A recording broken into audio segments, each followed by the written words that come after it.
In 2002, Real Madrid won the European Cup for a record 9th time. In the decades since, one manager has dominated European football. Few Real fans would have imagined they would still be awaiting their coveted 10th European crown. Nobody would have foreseen the rise and rise of Jose Mourinho, except perhaps the man himself.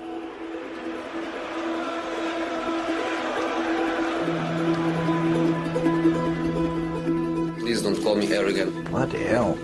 Come to England and see he's a special one. His philosophy We cannot lose. is winning. Box office. I did an answer to Mr. Mourinho. Mind games? This was a game of football, come on. No other manager would do this. For sure the most successful manager in the game. He's a greedy bugger.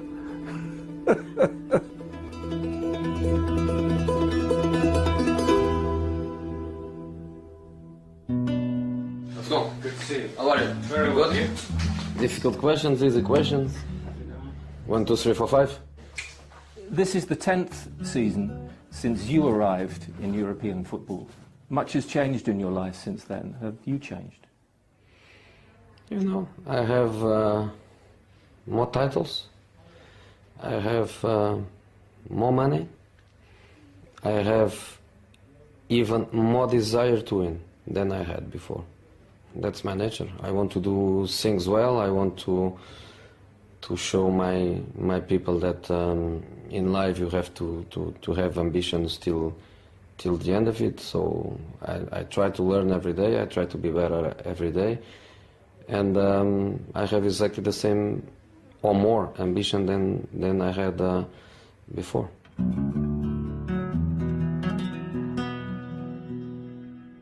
He's won 2 European trophies, won UEFA, he's won the leagues, he's done it all.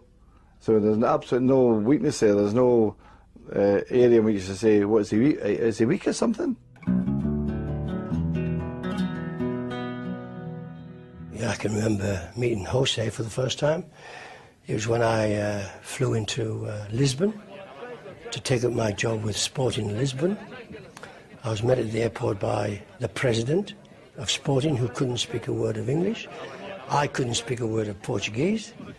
And he brought along a bright young lad called Jose Mourinho, who said who he was, what he was, and that he was to be my interpreter. Remate, boa defesa. Bom pass, Rui Barras, segundo goal, jogo acabou. Good-looking guy.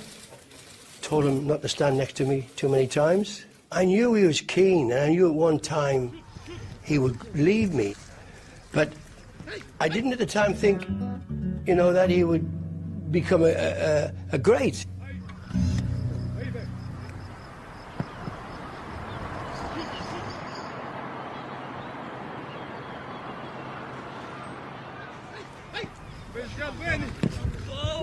Porto was a team of kids where the coach was also a kid.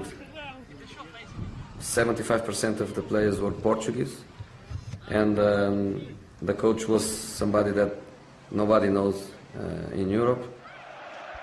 It changed the way that Porto behaved and Portuguese football behaved, because it was something completely different to what was installed before. And I think Portuguese football, you know, has a tremendous depth towards what he left over there. When I arrived, I told him the first day that we are going to be champions. I could feel that with our quality, we could dominate. I have to say that at this moment, if I am sitting here, it was because you know, Jose changed the legacy of Portuguese football. In 2 seasons, Mourinho turned Porto into not simply the best club in Portugal, but Europe's dominant force. Their methods did not amuse everybody. Well, it's just a diving to do. I mean, they do. In 2004, management's most precocious talent faced the most formidable opponent. And a little spat with him at the end of the game, because I thought that the goalkeeper dived when Roy Keane got sent off. I've seen it before from this team, and it's not acceptable. And I said that to him, and he looked at me as if I had horns in my head. I don't think it's fair, really. I don't think it's fair. When I saw the video replay, I was really totally wrong because Roy definitely done the goalkeeper. It's not true that the Portuguese player is an actor. So what is the problem? A cultural problem? A result problem, I think. We play without the pressure. We play without the responsibility. Tonight we sleep with some dreams. If the two managers have their differences, it's maybe because they are very different men. Manchester United appeared to have solved their problem until the second minute of added time. Now or never for Porto. It's been turned in by Costinha. A pivotal moment in Mourinho's career, followed by the first defining image. Jose Mourinho may well have the last word. When they came to Old Trafford and knocked us out in the celebration, it's an impact on your team. You know, you saw the celebration, they all rushed to that corner flag that night. The players are heroes. They were not afraid of this wonderful atmosphere. And I think we deserve it. I congratulated them after the game, and since then we've gone very well. And Sir Alex Ferguson?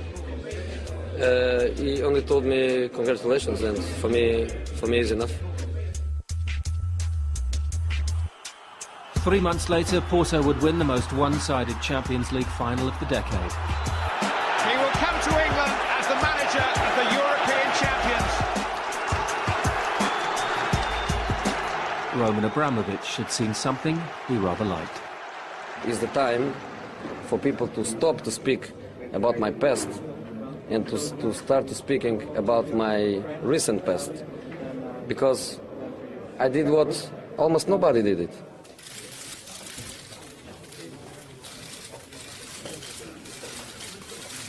Please don't call me arrogant, because what I'm saying is true. I remember his first press conference, and I says, this is a cocky bugger, him. I'm European champion, so I'm not one of the bottle. I think I'm a special one. Box office. He was telling the players, look, I'm the special one. We don't lose games. What's Jose Mourinho's one biggest strength? Charisma.